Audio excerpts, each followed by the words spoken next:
Hi all, ఈరోజు మా ఇంట్లో స్పెషల్ గుత్తి వంకాయ కర్రీ మా అత్తమ్మ చేస్తుంది.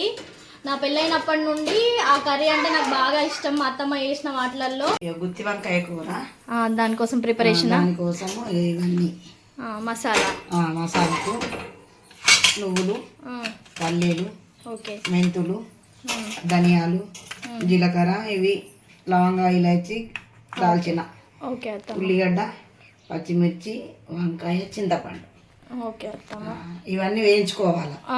వేయించుకున్నాక మళ్ళీ వేయించుడు అయిపోయినాయి. వీళ్ళన్నీ నువ్వులు, ధనియాలు, జీలకర్ర, పల్లీలు, ఇంకేమంటారు వాన్ని, ఇవి మసాలాలు అన్నీ వచ్చినాయి. మెంతులు కూడా అవి అట్నే పోపులు వేస్తాయి. పోపులు వేస్తాయి. అయితే ఇవి అన్నీ కలిపి మిక్సీ పడతాయి. ఇప్పుడు మిక్సీ పట్టినాక మళ్ళీ కర్రీ చేసేటప్పుడు ఇంట్లోనే కారం, పసుపు కొంచెం, మళ్ళా పోపులు వేసుకుంటాము. కొంచెం తక్కువ ఎక్కువ చూసుకొని మళ్ళీ పోపులు వేస్తావా అత్తమ్మ? తక్కువ ఎక్కువ ఏమన్నా అడ్జస్ట్ చేసుకోవాలి. ఇప్పుడు దానికి అంటే దీనికి పట్టిస్తావా అత్తమ్మ? ఉప్పులు వేసుకున్నాం. ఓకే అత్తమ్మ, దీంట్లో పెడతావా అత్తమ్మ? పెట్టాలి. ఇలా పెట్టుకొని నింపుకోవాలి. ఇట్లా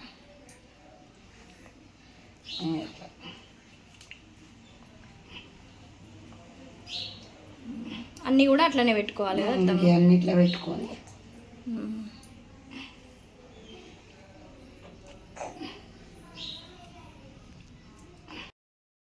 నాని ఏం చేస్తుంది? డిస్టర్బ్ చేస్తావా నానిని? మాటలు చూడు. అవు హాయ్ చెప్పు.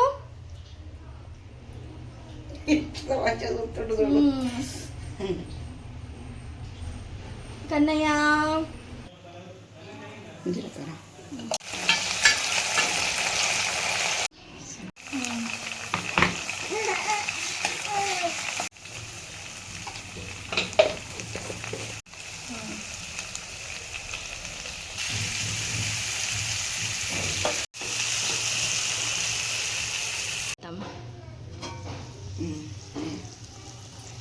ఓకే అత్తమ్మ, మిగిలిన మసాలా అంతా వేసుకోవాలా అత్తమ్మ?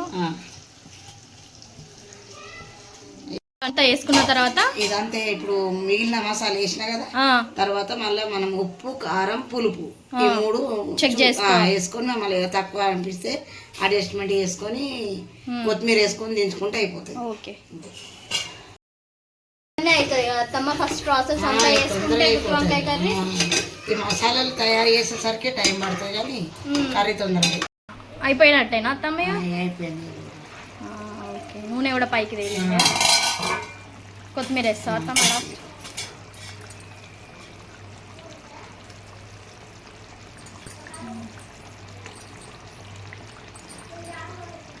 అయిపోయింది. స్టవ్ బంద్ చేసి. ఓకే అత్తమ్మ.